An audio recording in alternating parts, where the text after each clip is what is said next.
Hey folks, and welcome to another episode in a video series presented and funded by KupoCon, where I'll be exploring the Final Fantasy VII compilation lore and Easter eggs that appear in the remake. I'm MJ Gallagher, author of The Nibelheim Incident, an award-winning novel and audiobook also produced by KupoCon, as well as my latest release, Norse Myths That Inspired Final Fantasy VII. The purpose of this series is to discuss a lot of the detail hidden within the remake, and to provide a broader understanding for new and veteran fans alike. In the last episode, I examined Chapter 15, The Day Midgar Stood Still, covering Cloud, Barret and Tifa's ascent to the plate from the ruins of Sector 7. This time around, I'll be breaking down the first part of Chapter 16, it's self-titled The Belly of the Beast. The video will inherently include spoilers for this section of the game, but anything beyond Chapter 16 is minimal and mainly speculation, though I do touch on a couple of minor details from episode intermission and the novella Traces of Two Pasts. As always, if you're not familiar with the original Final Fantasy VII, there will very likely be heavy spoilers. And if you're new to the channel, please don't forget to subscribe and hit that notification bell. The chapter opens outside Shinra headquarters, with the iconic shot of Cloud gazing skywards as a helicopter passes overhead, just as in the old game. What's changed, however, is that the party no longer has the option of waltzing in the front door, because the forecourt is now heavily guarded by public security. Instead, Cloud proposes they enter via the parking garage. There are a couple of things to point out right away.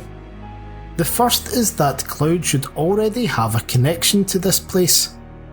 It's here that Zack gives a rousing speech about honour and dreams during Crisis Core, which Cloud later reveals in an email really inspired him. The scene also appears fleetingly in Advent Children Complete, among a sequence of flashbacks involving Zack.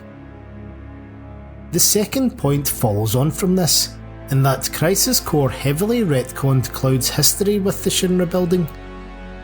As well as the aforementioned speech, there is an entire scene set on the 49th floor, the Department of Soldier, where Zack and Cloud meet before setting off to Nibelheim.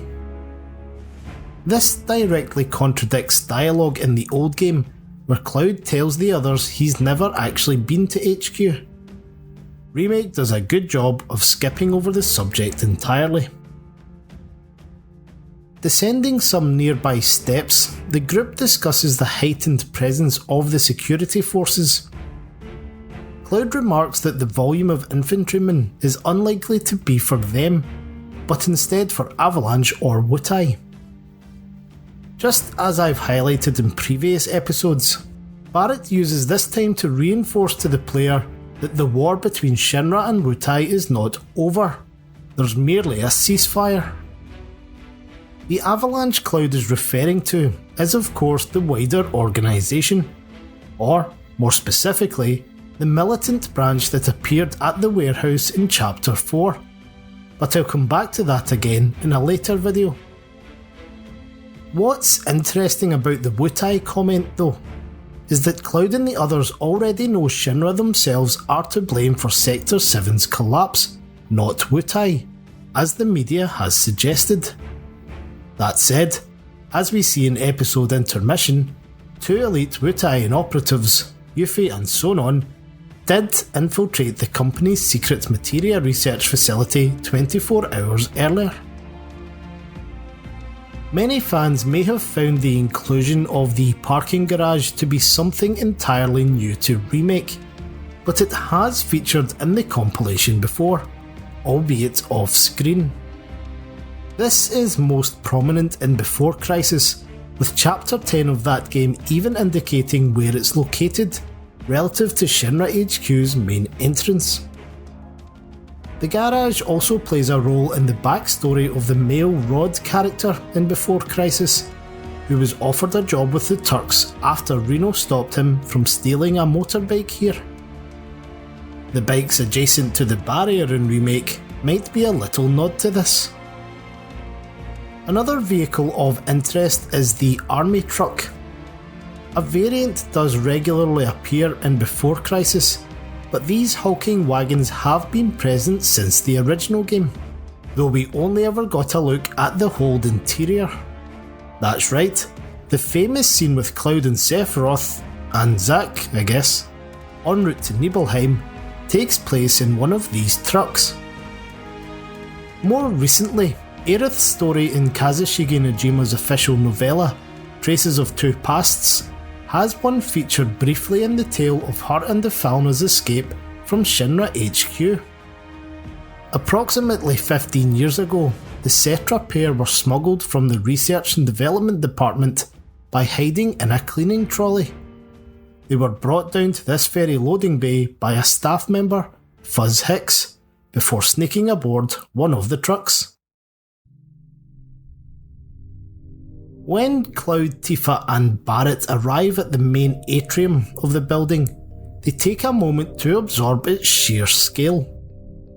The lobby has been visited multiple times across the compilation, including the corresponding section in the old game, Zack being able to explore it in Crisis Core, and Vincent navigating its ruins during Dirge of Cerberus. Remake's rendition of the hall though is something to behold. The atrium is empty, which is suspicious given the military presence outside, and the group decides to access the console at the reception desk to find out which floor Aerith may have been taken to. There's an energy field around the reception area, and another separating this part of the lobby from the exhibition beyond.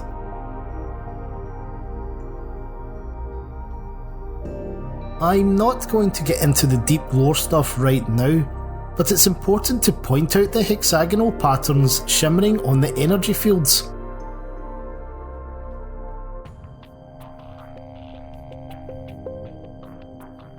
These are the same as those found in the virtual reality combat simulators of Remake, and are reminiscent of Advent Children's promotional artwork, not to mention the subtle ways in which they show up in the movie itself. The thing to keep in mind here is that almost all electrical energy in Midgar is generated from Mako. Mako, of course, is another name for spirit energy. But I'll come back to the significance of this in my next video. The theory crafters among you may also wish to note the hexagonal shape of the reception desk and the chandeliers Tifa swings from. Speaking of Tifa, the player is granted control of her for a mini-section, where she has to negotiate her way above and around the exhibition area, so she can break into the reception desk. Like in the original Final Fantasy VII, and again in Crisis Core, the exhibition seems to relate to the theme of transport.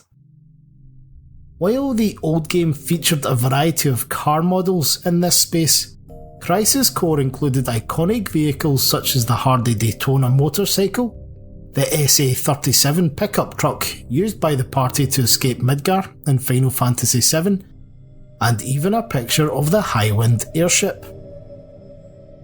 Remake's exhibition could be interpreted as having more of a museum feel to it. In addition to the automobiles and Guard 1000V bike, there's also a miniature model and parts from an MK600 train, the same locomotive that carries Cloud and Avalanche to Mako Reactor 1 at the game's opening. On the opposite side of the room are two enormous rocket thrusters. You may recall from the second video in my Chapter 8 trilogy that I spoke at length about the missiles and rocket parts that can be found around the Sector 5 scrapyard. Specifically, the giant thrusters match those seen in Final Fantasy VII on the Shinra number 26, the rocket captained by Sid Highwind. It just so happens that a scale replica of this exact rocket also appears in the Shinra lobby exhibit in Crisis Core. As a side note, eagle-eyed fans of the compilation may have spotted that this particular display sits in the same location where Vincent accesses the secret corridors beneath the atrium, allowing him to make his way to Deep Ground. The Hardy Daytona, of course, is found in Remake at the top of the escalators, similar to where it was situated in the original game. Before I move on, there's something I noticed early in the series but have not had the opportunity to return to until now, because of the subject matter. A range of car designs have appeared across the compilation, often with a 1940s or 50s vintage look to them. Remake has introduced several more, but features a model in the opening movie that isn't seen anywhere else in the game. These are the tan-coloured coupes being worked on by mechanics somewhere on the plate. And what's so special about them? Well, the only other place this car can be found anywhere in the extended media of Final Fantasy VII is driving past Aerith in the PlayStation 3 tech demo showcased by Sony in 2005. In what is a pretty great callback to the original, Remake offers players the choice of ascending Shinra HQ via the emergency stairwell or via the elevators, and both come with their own set of Easter eggs.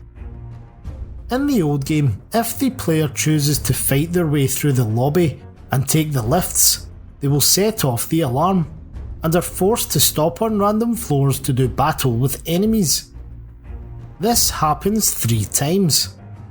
On the 4th stop, a male employee in a grey suit tries to enter, but is scared off when he sees the party. In Remake, Cloud, Tifa and Barrett must twice face off against Shinra military personnel on floors 10 and 20. However, at level 30, they frighten a female member of staff who runs off, just as her male counterpart does in the original. What's interesting here though, is that the man in the grey suit boards the elevator on the 40th floor, but takes no notice of the trio.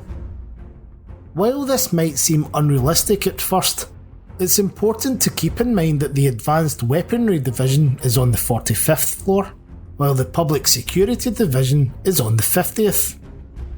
It's unclear what state the Department of Soldier is in by the time of Final Fantasy VII, but as I touched on earlier, its offices are located on the 49th floor during Crisis Core.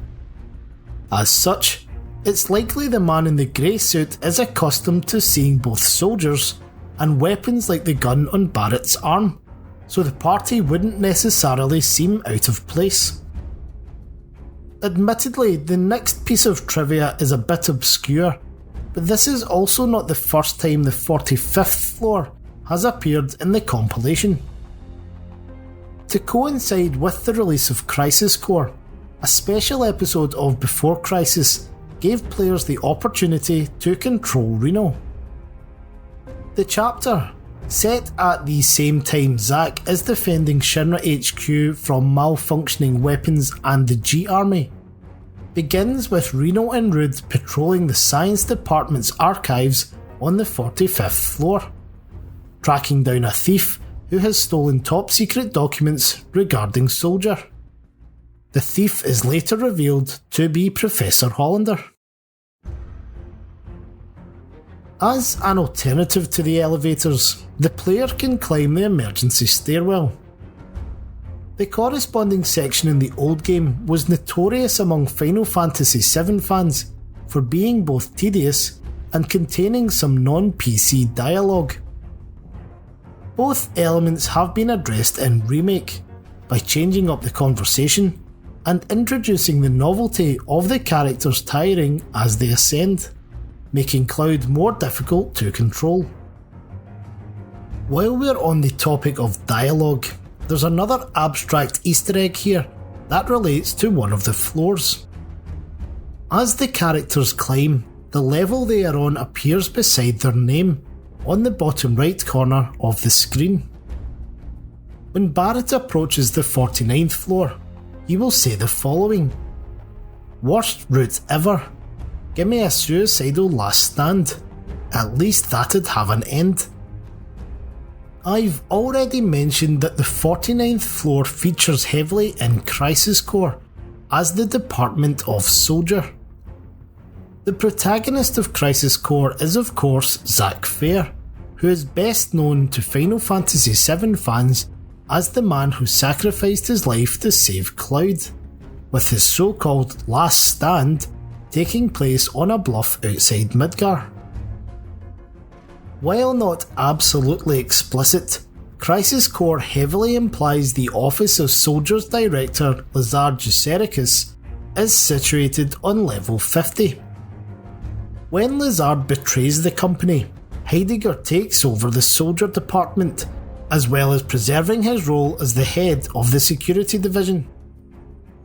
The eventual amalgamation of these, as well as the Turks, is what comes to be known in Final Fantasy VII Remake as the Public Security Corps.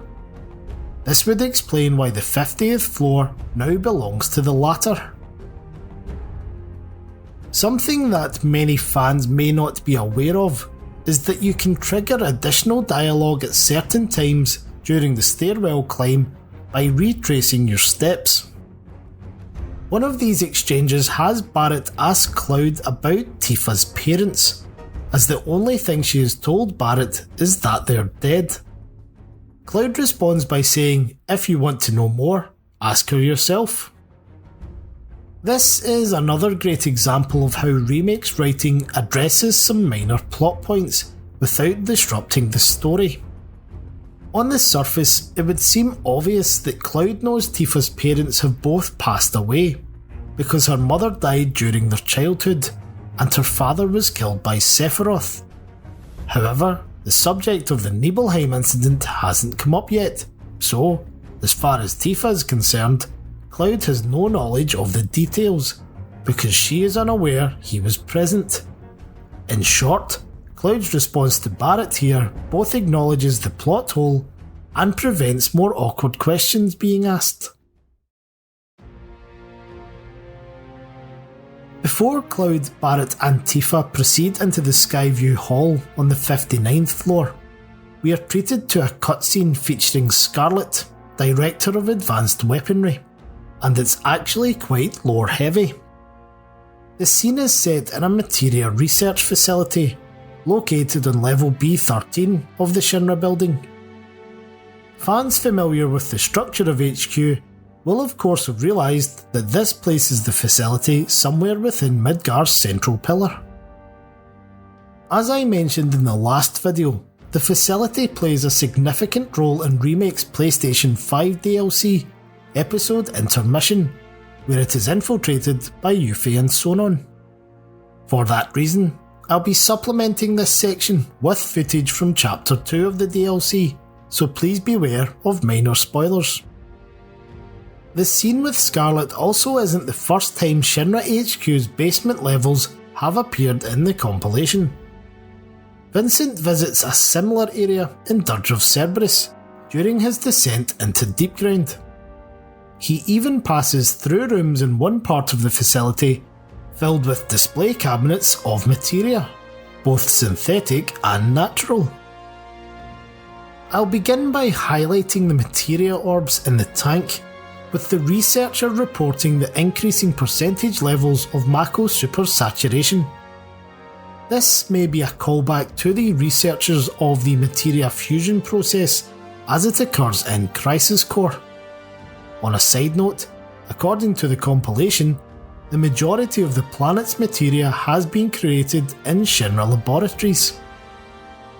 Scarlett is shown personally overseeing the procedure, with her feet resting on the infantryman she uses as a lapdog, whose name is Ottoman, but I'll come back to that. In the original game, Scarlett was characterised as being utterly ruthless, but her intelligence and cunning were never in question. She is one of the main antagonists of episode Intermission, and the DLC's promotional material revealed her innovation and expertise in weaponry during the Wutai War is what led her to become a member of the Shinra executive. Scarlett has always exuded a femme fatale vibe, but the seductive element to her crimson dress has been turned up to the max in Remake. Well, I say max. The development team actually touch on this in the material Ultimania, noting they had to carefully consider how revealing the dress could be without it affecting the maturity rating of the game. There's also some evidence to suggest the creators had initially intended Scarlett to be fought in the main remake scenario. In the art book that accompanied the deluxe edition, there are illustrations of two weapons for her. One is a Gatling gun, the other a rocket launcher. While this art was omitted from the material Ultimania, presumably not to draw attention to the idea while episode Intermission was in production, a 3D render of the rocket launcher can be found in the material Ultimania Plus, despite not featuring in the DLC. Remake isn't explicit about what Scarlett is researching, but it likely relates to huge materia, which is described as a far denser variant, and something Scarlett investigates during the events of Final Fantasy VII. Huge materia is 330 times more powerful than regular materia, and typically forms at the core of Mako reactors. It's worth noting that the orbs in the tank here were initially green magic materia, but are converted to red summon materia during the saturation process. This may be a vague reference to Scarlett inspecting the ruined reactor at Gallagher for huge materia in the old game, only for the player to be rewarded with the Titan summon if they do the same. When the materia in the tank becomes contaminated and sets off a chain reaction, we see the liquid around it change to red as well. This actually has precedent in the compilation, because a minigame in Crisis Core has Zack investigate why the contents of Nibelheim's water tower have turned red. The mystery is solved when he finds the Phoenix materia in the reservoir. And finally, Scarlett abandons the laboratory when she realises the experiment is out of control, disregarding the lives of the researchers. Ottoman follows her out on all fours, scrambling along the corridor like a trained dog. One of the odder things that Remake's wider media has addressed is the relationship between Scarlett and Ottoman. During an interview given to Square Enix's North American team, co-director Motomu Toriyama said that Ottoman is not Scarlett's pet, but rather a specially chosen soldier who has been assigned to be her footrest, so her feet never get swollen, presumably from walking around in those heels. In real life, an Ottoman is a type of furniture, a padded or cushioned footrest to be precise, hence the connection to the character's role. Interestingly, the furniture is named so because it originated in the Ottoman Empire, which ruled Southeast Europe and Western Asia for 500 years. This made it a centre of trade and politics between East and West, a possible allusion to the conflict between Shinra and Wutai in episode Intermission. In his interview, Toriyama-san went on to advise that Ottoman has a unique softness to his back that Scarlett is quite fond of. The infantryman is apparently even made to wait outside her room while she sleeps. Toriyama-san did not comment on Ottoman's feelings regarding the arrangement, but they do crop up elsewhere. Following an online concert in February 2021 to celebrate the music of Final Fantasy VII Remake, a digital pamphlet was made available to those who had purchased tickets. Included in the pamphlet were fictitious newspaper articles, one of which was an Agony Aunt column where Ottoman asks for advice about how his boss treats him, because he believes it's harassment. As always, an enormous thank you to Audrey on Twitter at Itakamochi for providing a translation of the pamphlet. Irrespective of how degrading the situation must be for Ottoman, however, he is likely to be the subject of jealousy for at least one other figure in the compilation. This is because, in Crisis Core, a second-class soldier at Shinra HQ tells Zack he wouldn't mind being stepped on by Scarlett's high heels. Well everyone, this has been my recap of the compilation lore and Easter eggs from the opening to Chapter 16. I hope you've enjoyed it, and please be sure to leave a comment with any feedback or something you think I've missed. If you haven't already done so, I invite you to check out my Patreon account, where you'll find free downloads of my unofficial novelisation of Final Fantasy VII, the Nibelheim Incident, and so much more. Subscribers also get access to a huge amount of original content as well, including project artwork, behind the scenes podcasts, or mythology and Final Fantasy articles, etc.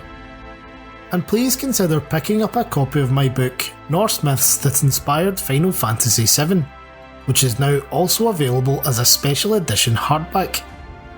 The links to each edition can be found on my Patreon, the address for which is noted at the end of this video. I would additionally like to thank KupoCon for commissioning the series and encourage all viewers to support their channel and brand. But until next time, take care. I'm MJ Gallagher, and I'll speak to you again soon.